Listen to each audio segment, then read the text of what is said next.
Olá, pessoal. Sejam bem-vindos para mais uma aula. Essa aula, pessoal, ela é sobre um assunto muito interessante: a formação dos Estados Nacionais modernos. É um nome muito grande, né?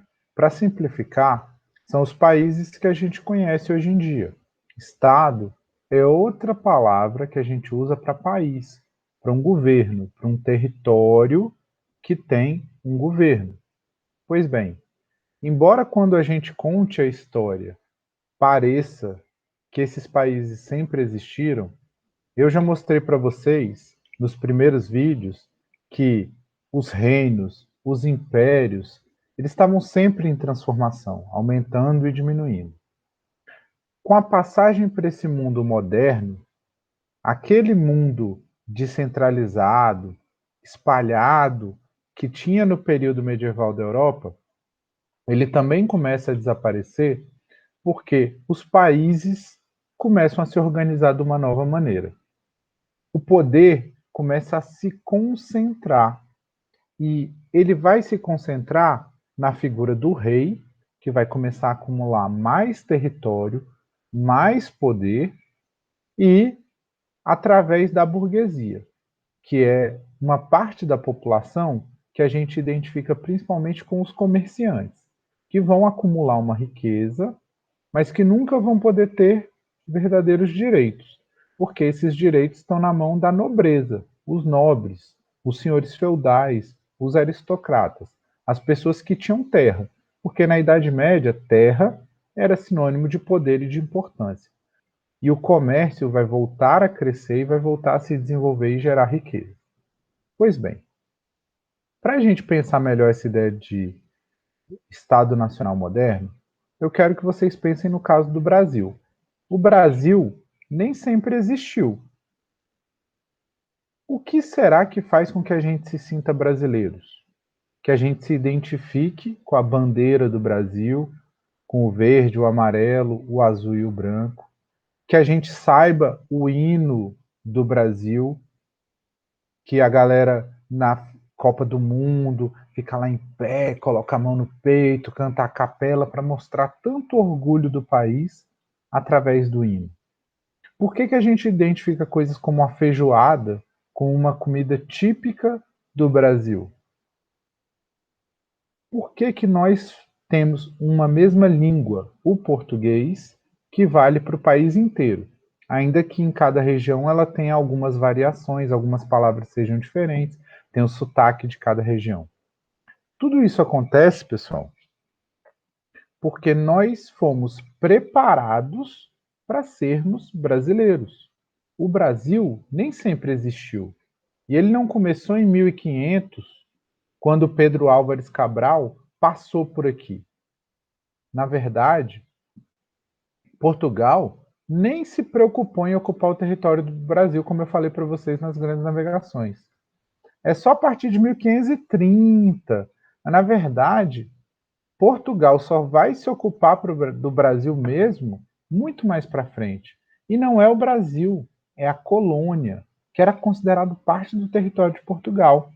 Quem vinha para cá não vinha pensando, eu sou brasileiro.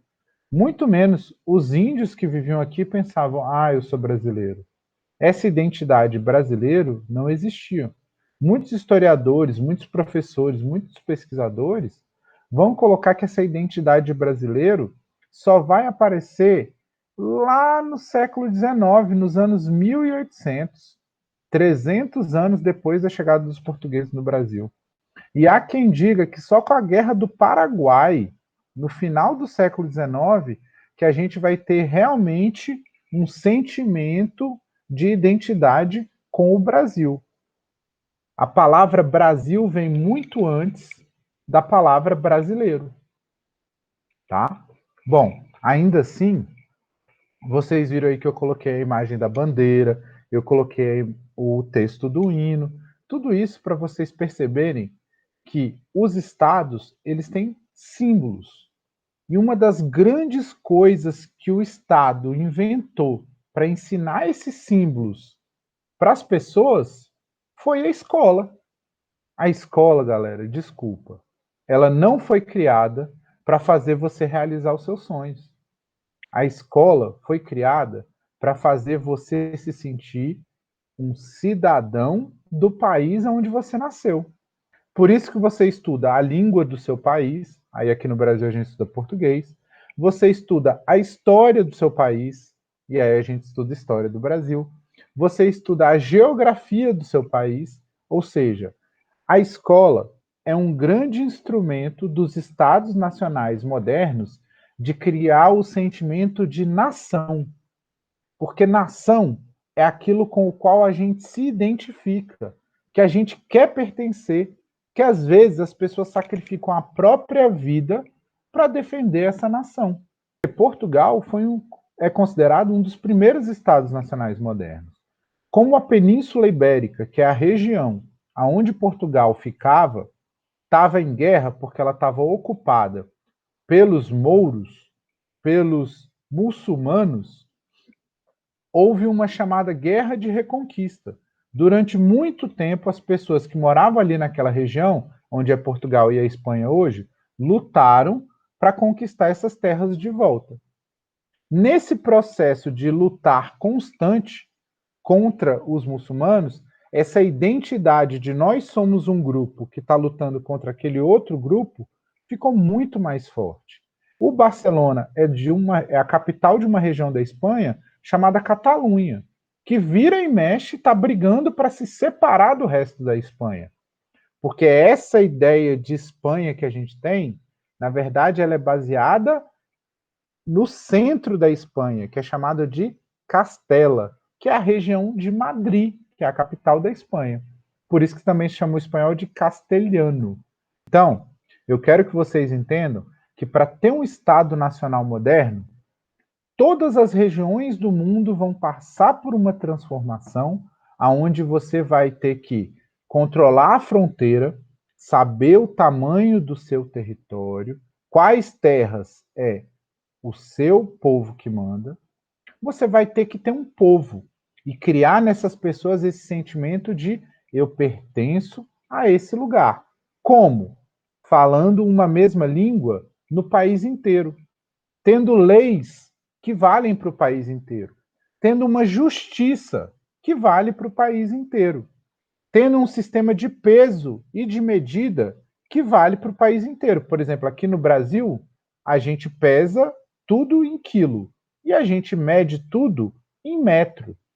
Pois nos Estados Unidos, você mede tudo em jardas e você pesa tudo em libras. Ou seja, os Estados Unidos têm um outro sistema de peso e um outro sistema de medida, diferente aqui do Brasil. Então, cada país vai ter a sua bandeira, cada país vai ter o seu hino, cada país vai ter os heróis da pátria, aquelas pessoas que são consideradas símbolo da formação daquele país.